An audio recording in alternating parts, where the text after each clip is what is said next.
કળા એ કુદરતની દેન છે જે જીવનનો અડધો થાક દૂર કરી નાખે છે તેમ કહીએ તો પણ ચાલે.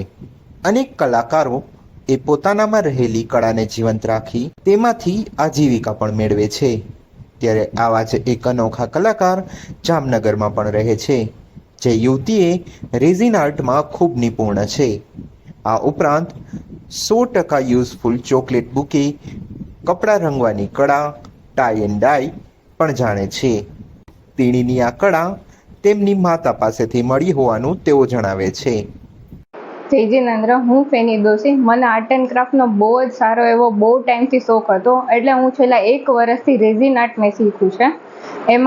એમાં રેઝિન આર્ટમાં બેઝિકલી શું હોય, 2 પ્રકારના લિક્વિડ આવે, રેઝિન અને હાર્ડનર.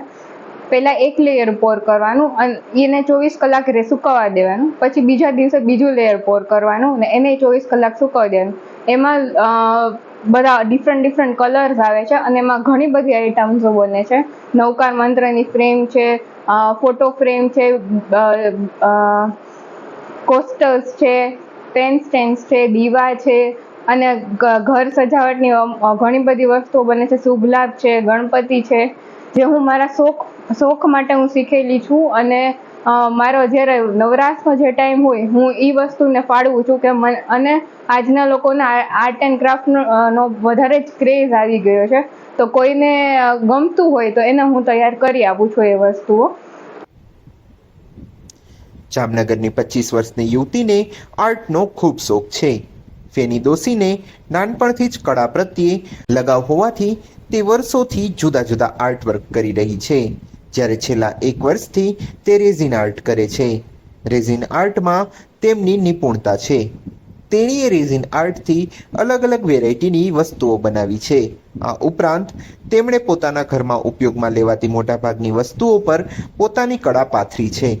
નવરાશના સમયમાં તે મોબાઈલ કે ટીવીથી અળગા રહીને પોતાના શોખ માટે આ કળા પાછળ સમય ખર્ચે છે. અત્યાર સુધીમાં તેમણે નવકાર મંત્રના પ્લેટ ઉપરાંત અનેક વસ્તુઓ બનાવી છે. કોઈ પણ વસ્તુમાં રેઝિન આર્ટ કરીને આર્ટિફિશિયલ કલર તેમાં કરવામાં આવે છે. આ રેઝિન આર્ટ થકી યુવતીએ ફૂલોમાંથી keychain, bracelet, paperweight, pendant, bookmark, jewelleries, વીંટી, પૂજાની થાળી જેવી અનેક વસ્તુઓનું નિર્માણ કર્યું છે. આ વસ્તુઓ કાયમી માટે ચમકદાર રહે છે. અને મેઇનલી હું શું કહેવાય, નવકાર મંત્રની ફ્રેમ, ફોટો ફ્રેમ અને એની બધાની ચમક એવી હોય છે કે જેની લાઈફ શું કહેવાય કોઈ દી પચતી જ નથી અને એની ચમક પણ બહુ સારી હોય છે. એ સિવાય હું ચોકલેટ બુકે છે, ટાઈ એન્ડ ડાય છે, કપડાં રંગવાની વસ્તુઓ છે, એ પણ હું મારા શોખ ખાતર બનાવું છું.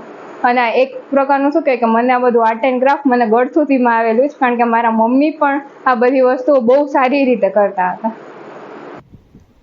રેઝિન આર્ટ વિશે જણાવતા તેઓએ કહ્યું કે તે લોકોની ડિમાન્ડ મુજબ પણ વસ્તુ બનાવે છે, જેમાં 2 પ્રકારના લિક્વિડનો ઉપયોગ થતો હોય છે. આથી તેને 24 કલાક રાખવા દેવું પડે છે. આથી લોકોની માંગ મુજબ 2 થી 4 દિવસમાં તે વસ્તુ બનાવી આપે છે.